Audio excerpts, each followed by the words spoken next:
तो फ्रेंड्स आज फिर से एक और पीसीबी रिपेयरिंग के लिए आया है, जो कि है जी 1.5 टन का है।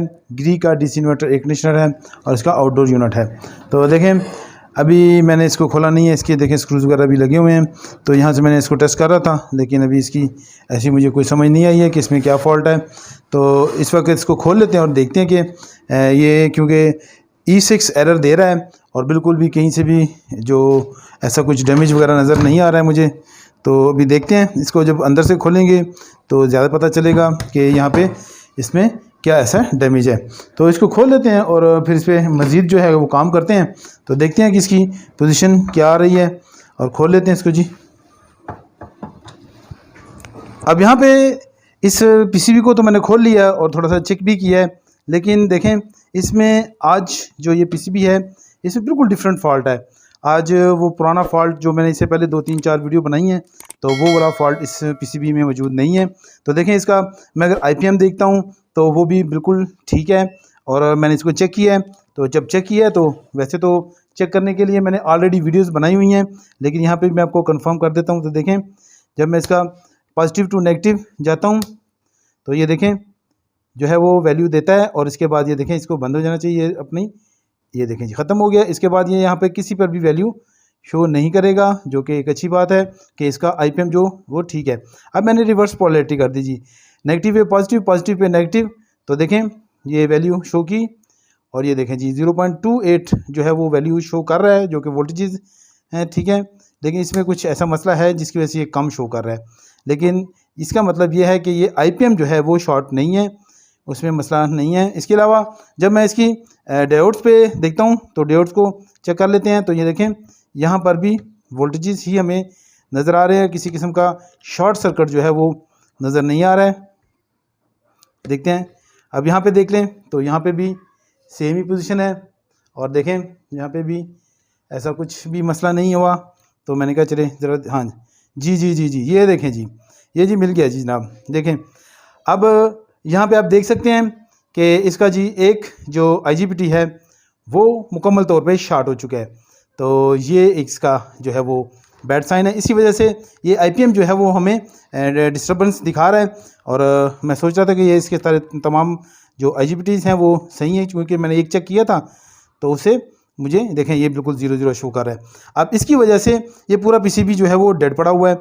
अब DLR देख लेते हैं जी, तो इसमें डायोड्स को भी चेक कर लेते हैं। ऐसी कोई फॉल्ट नहीं जी, जिसमें भी नहीं है, क्योंकि एक इसमें IGBT शॉर्ट है तो उसकी वजह से प्रॉब्लम आ रही है। लेकिन फिर भी हम चेक कर लेते हैं और भी चीज़ें कि ऐसा कोई इशू नहीं, ये भी ठीक है।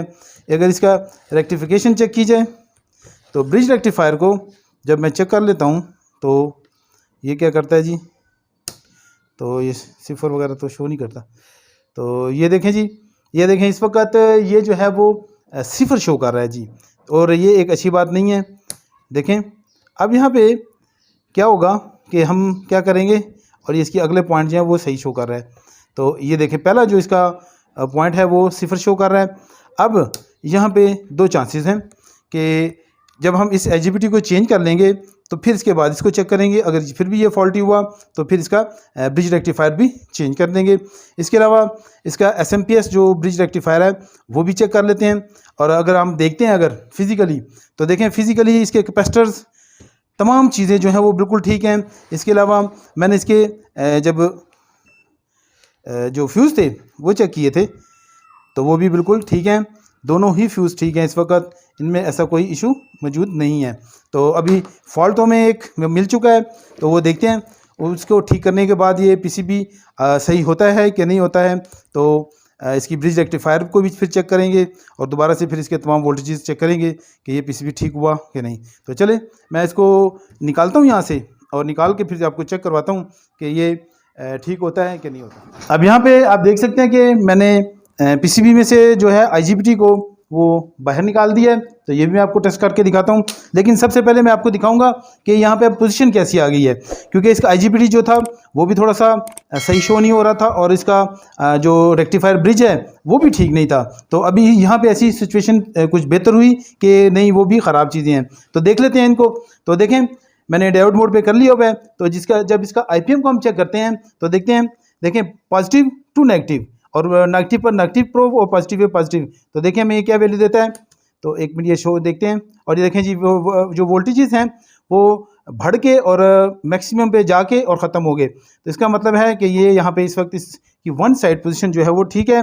अब इसको हम पोलैरिटी चेंज कर ली, तो पॉजिटिव पे हमने नेगेटिव कर दिया और नेगेटिव पे पॉजिटिव, तो हमें क्या देता है जी वैल्यू, देखते हैं।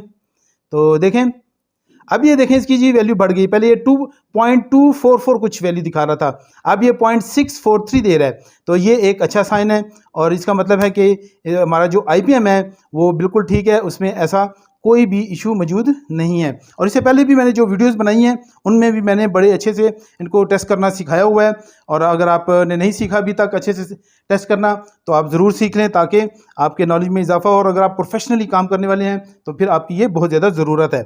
और फिर इसके बाद मैं IGBT को दोबारा चेक कर लेता हूँ। तो ये तो बिल्कुल शो सही कर रहा था, इस वक्त भी तमाम वैल्यूज़ ठीक थी। इसके तमाम पॉइंट्स हम जब जो चेक करते हैं तो देखें पोलैरिटी चेंज करने पर भी हमें ये वोल्टेज ही शो करता है, और यहाँ पे ये देखें ये बंद हो गया। तो इस तरह से ये जो है अपनी वैल्यूज़ शो कर रहे हैं। इसके अलावा डायोड तो बिल्कुल ठीक थी, इनमें भी कोई ऐसा इशू मौजूद नहीं था। रह गई बात अब जी इसकी जो रेक्टिफायर था वो चेक कर लेते हैं कि अब भी वो क्या पोजीशन शो कर रहा है। तो देखते हैं, अभी ये देखें जब मैंने इसको चेक किया तो देखें ये इसकी पॉजिटिव पोजीशन है, ये इसकी नेगेटिव पोजीशन है। तो जब हम पॉजिटिव टू नेगेटिव जाएंगे, इनके उसके सेम पॉइंट्स पे हम लगा लेंगे तो ये क्या शो करेगा जी, इस वक्त देख लेते हैं। तो इसको कुछ भी शो नहीं करना चाहिए क्योंकि ये DC जो है वो ब्लॉक कर देता है और वोल्टेजेस को ब्लॉक कर देता है।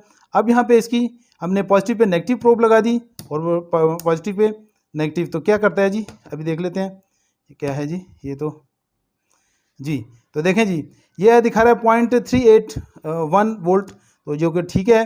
और फिर इसके बाद अगला पॉइंट, ये थोड़ी सी पे ना वो लगी हुई है पेस्ट, यानी कि सिलिकॉन है, इस वजह से ये जल्दी दिखा नहीं रहा। तो ये भी देखें, इसका मतलब है कि ये सब कुछ ठीक है। तो फॉल्ट क्या है जी, ये IGBT, मतलब कि देखें IGBT को भी मैं आपको टेस्ट करके दिखा देता हूँ। तो जब मैं इसको चेक करता हूँ तो ये वही वोल्टेजेस दिखाएगा 0 वाले, जो कि पहले हम जब इसके सर्किट के अंदर ये शो कर रहा था। देखें अभी भी ये 0 शो कर रहा है और ऐसा मसला इसमें नज़र आ रहा है। और तमाम पॉइंट्स देख लेते हैं। तो इसका मतलब है कि एक IGBT से हम इसको ठीक कर सकते हैं। अभी IGBT हम चेंज करेंगे और फिर इसको चेक करते हैं कि ये ऑन होता है कि नहीं होता। क्योंकि देखें मैंने इसके ऊपर इलेक्ट्रिक लगाई थी और इसको एक दफ़ा मैंने चेक किया था, लेकिन ये ऑन नहीं हुआ था। तो उसके बाद मैंने आप भी तमाम जो चीज़ें हैं वो आपके साथ शेयर की हैं। तो चलें अब इसको ये चेंज करते हैं और देखते हैं कि ये ठीक हुआ कि नहीं हुआ। अभी यहाँ पे ये PCB जो है वो हमने इसका IGBT जो है वो चेंज कर दिया है। तो देखें आप देख सकते होंगे, तो मैंने इसको चेंज कर दिया है और बैक से भी मैं आपको दिखा देता हूँ। और देखें जी ये IGBT, और इसमें तो बिल्कुल फ्रेश भी IGBT था मेरे पास, तो ये मैंने लगा दिया है। तो अब ये PCB जो है वो बिल्कुल ठीक हो चुका है जी। तो मैं अभी आपको चेक करवा देता हूँ। तो देखें एक मिनट, ये बेटा लगा रहा था तो मैंने इसको रोका है। अच्छा, तो ये देखें जी अभी इसका जो है वोल्टेजेस हम आपको चेक करवा देते हैं। तो ये देखें जी, ये मैंने उसको मीटर में भी लगा दिया है, इलेक्ट्रिक लगाई। तो देखें बेटे को बहुत जल्दी थी, उसने जल्दी से इसको लगा दिया है। अब देखें जी, ये देखें जी ये इसने स्विच भी कर दिया है और इसकी जो लाइट है वो भी आप देख सकते हैं कि जल रही है इस वक्त। तो ये देखें जी इसकी ब्लिंक कर रही है, वो स्टैंड है। जब ये स्टैंड करती है और कोई भी चीज़ इस पर इंस्टॉल नहीं होती है तो इसका मतलब ये होता है कि ये PCB कुछ ना कुछ बेहतर है, काम करेगा।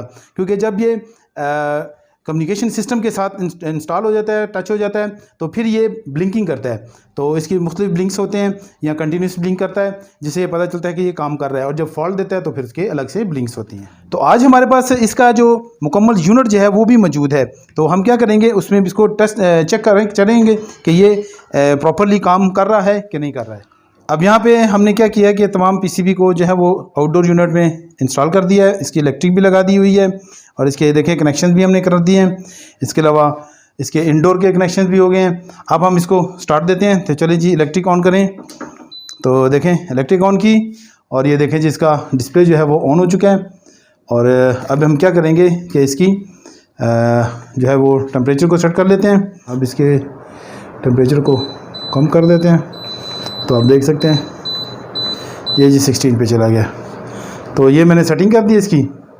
तो अब देखते हैं ये यूनिट कितनी देर में चल जाता है, क्योंकि यहाँ पे ये स्टार्ट हो चुका है। तो थोड़ी देर में हम आपको दिखाते हैं कि ये स्टार्ट हो चुका है। और ये देख सकते हैं इसका जी आउटडोर फ़ैन जो है वो स्टार्ट हो चुका है। और इस वक्त इसका जो कंप्रेसर है वो कुछ देर बाद स्टार्ट होता है, तकरीबन ये 20 से 25 सेकंड ले लेता है। तो अभी देखते हैं ये कितने सेकंड लेता है, यहाँ पे काउंट कर लेंगे हम। तो इस वक्त देखें इसका अभी तक स्टार्ट नहीं हुआ है, और देखें इसका फ़ैन जो है वो चल रहा है। और ये देखें जी इसका कंप्रेसर स्टार्ट हो चुका है, लेकिन ज़्यादा देर हम इसको नहीं करेंगे, क्योंकि ये जो है वो यूनिट बिल्कुल पाइपिंग नहीं हुई। तो फिर पाइपिंग के साथ हम इसको मुकम्मल टेस्ट करते हैं। तो फिर मिलेंगे जी नेक्स्ट वीडियो में।